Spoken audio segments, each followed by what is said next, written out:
Praise the lord. బైబిల్లో వ్రాయబడ్డ ప్రతి ఒక్కరూ మనకు ఎన్నో పాఠములు నేర్పిస్తారు. ప్రతి మనిషి, ప్రతి చెట్టు, ప్రతి జంతువు మనకు ఆధ్యాత్మిక సత్యాలను బోధిస్తున్నాయి. ఆ ఘనత బైబిల్కే పరిమితం. మరి ఏ ఇతర పుస్తకాలు, గ్రంథాలు ఇట్టి బోధ చేయవు. బైబిల్లో ప్రతి విషయాన్ని పరిశుద్ధాత్మ దేవుడు ప్రేరేపణ చేత ఆనాటి గ్రంథకర్తలు వ్రాశారు. కానీ వ్రాయించిన వారు పరిశుద్ధాత్మ దేవుడే.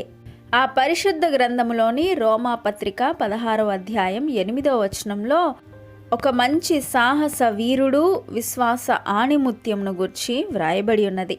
ఆయన ఎవరో కాదు, అంప్లియాతు.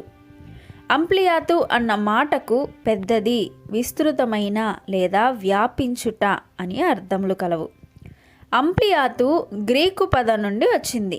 అయితే హీబ్రూలో కూడా వ్యాపించుట అని అర్థమిచ్చు పేరు ఒకటి కలదు. అది యాపేతు.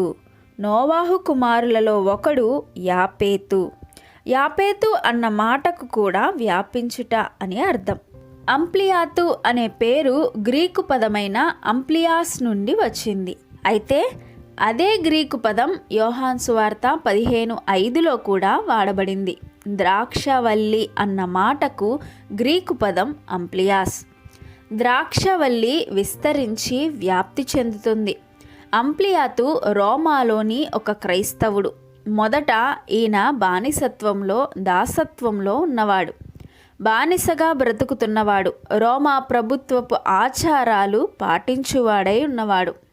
క్రీస్తు సువార్త ద్వారా ఆయన రక్షణ పొందాడు. అపోస్తులుల బోధయందు నిలిచినవాడు.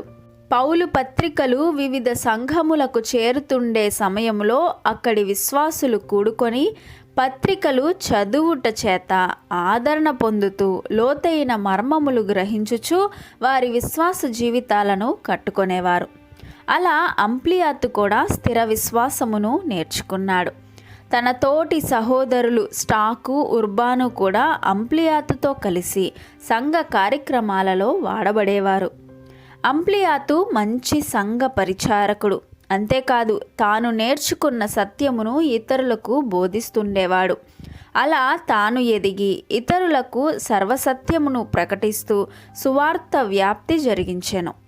పేరుకు తగినట్టుగా విస్తృతంగా దేవుని పనికై వాడబడ్డాడు. ప్రియ దేవుని పిల్లలారా, మరి మనమెలా ఉన్నాము? మనము దేవుని ప్రజలము, ఆయన సొత్తు. ఆయన మనలను తన స్వరక్తమిచ్చి కొనుక్కున్నాడు. మనలను యాజక సమూహంగా చేశాడు. కానీ మనము ఆ పేర్లకు తగినట్టుగా జీవించడం లేదు. యోహాను సువార్త 15:5లో ద్రాక్షవల్లిని నేను, తీగలు మీరు. ఎవడు నా యందు నిలిచియుండునో, నేను ఎవని యందు నిలిచియుందునో వాడు బహుగా ఫలించును అని లేఖనములు సెలవిస్తున్నాయి. మరి నీవు ఫలిస్తున్నావా? విస్తరిస్తున్నావా? దేవుని యందు నీవు, నీ యందు ఆయన నిలిచి ఉంటే మనము ఫలించాలి, విస్తరించాలి. అంప్లియాతు జీవితం నేర్పిస్తున్న పాఠము ఫలించుట, విస్తరించుట, వ్యాపించుట. ఈ ఫలించి, విస్తరించి, వ్యాపించే అనుభవం నీలో ఉందా? లేని ఎడల దేవుని అడుగు. ఆయన నిన్ను ఫలింపచేసి విస్తరింపచేస్తాడు. అంప్లియాతు మార్పు చెందకముందు ఎలా ఉండేవాడో తెలియదు, కానీ తాను మార్పు చెందిన తర్వాత అందరినీ ప్రేమించేవాడు. తన కుటుంబమును గూర్చి ఇటు బైబిల్లో కానీ అటు చరిత్రలో కానీ తెలియపరచబడలేదు. కానీ ఎల్లప్పుడూ దేవుని పనికై ముందుండేవాడు. ఇతరులకు దేవుని ప్రేమను కనుపరచువాడై ఉన్నాడు. అందునిమిత్తము సంఘములోని వారికి అతి ప్రియుడు. ఈ ప్రేమ వలననే పౌలు గారి కూడా ప్రీతికరంగా ఉన్నాడు.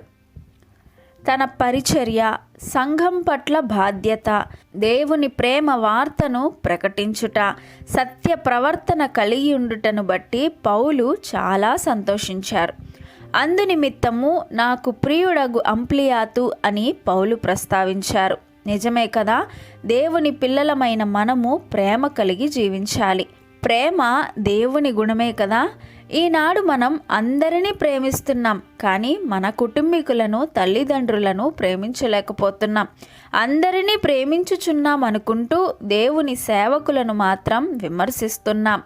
నాకు ఎవరి మీద కోపం లేదు అంటూనే సంఘంలో సూటిపోటి మాటలతో మాట్లాడుతున్నాం. దేవుని పిల్లలమైన మనమే ఇలా ప్రవర్తిస్తే ఇక ఇతరులకు ప్రేమ వార్తను ఎలా కనుపరచగలము? శత్రువులను సైతం ప్రేమించమన్నాడు నా యేసయ్య. మరి ఆ గుణం మనలో ఉందా? లేని ఎడల దేవుణ్ణి అడగండి. ప్రేమామయుడైన దేవుడు ఆ ప్రేమను నేర్పిస్తాడు. అంప్లియాతు వాక్యమందును ప్రార్థించుటయందును విశ్వాసమందును ప్రభు అందును ఉన్నవాడు. పౌలు అంటున్నారు కదా, ప్రభు అందు నాకు ప్రియుడగు అంప్లియాతు అని వాక్యంలో వ్రాయబడి ఉన్నది. అంప్లియాతును గూర్చి బైబిల్లో ఎక్కువ సమాచారం లేదు, కానీ ఆయన ప్రభువందు నిలిచినవాడు అని పలువురు ఇతర మొదటి శతాబ్దపు గ్రంథకర్తలు కూడా తమ గ్రంథాలలో ప్రస్తావించారు. వారి సమయంలో బైబిల్ లేదు, అయినప్పటికీ క్రీస్తు బోధయందు అపోస్తుల బోధయందు స్థిరులై ప్రభువుని కలిగి భయభక్తులతో జీవించారు. లూకాసు వార్త 10వ అధ్యాయంలో 70 మంది శిష్యులను గురించి వ్రాయబడి ఉన్నది కదా.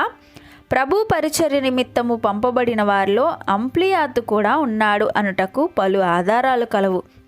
ఒకసారి పౌలు వ్రాసిన ఈ వచనమును గమనించిన ఎడల, అంప్లియాతు ప్రభునందున్నవాడు, నిలకడగా నిలిచినవాడు, అందరికీ పౌలు గారితో సహా అందరికీ ప్రేమను పంచాడు, అలానే సువార్తను విస్తరింపచేశాడు అంప్లియాతు. అంప్లియాతుకు లిద్దాలో ఉన్న సంఘ నాయకత్వము అప్పచెప్పబడింది. అపోస్తులుడైన ఆంద్రేయాచే ఉర్బాను, స్టాకు, అంప్లియాతు అభిషేకింపబడినవారు. ఆంద్రేయాచే లిద్దా సంఘ బిషప్పుగా అంప్లియాతు నియమింపబడ్డాడు. ఆయనకు అప్పచెప్పబడిన సువార్త పనిని ఆయన జీవితకాలం ముగిసేంత వరకు నమ్మకంగా కొనసాగించాడు. అనేకులకు ప్రేమతో పాటు సువార్తను పంచిపెట్టాడు.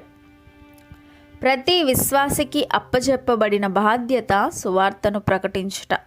మనము దేవుని యందు నిలిచి ఫలించి నిత్యరాజ్యము చేర్చబడాలి. అలానే ఇతరులను దేవునిలోనికి నడిపించి ఫలింపచేసి విస్తరించుటకు ప్రయాసపడాలి. అంప్లియాతు తెగింపు సాహసము గలవాడు.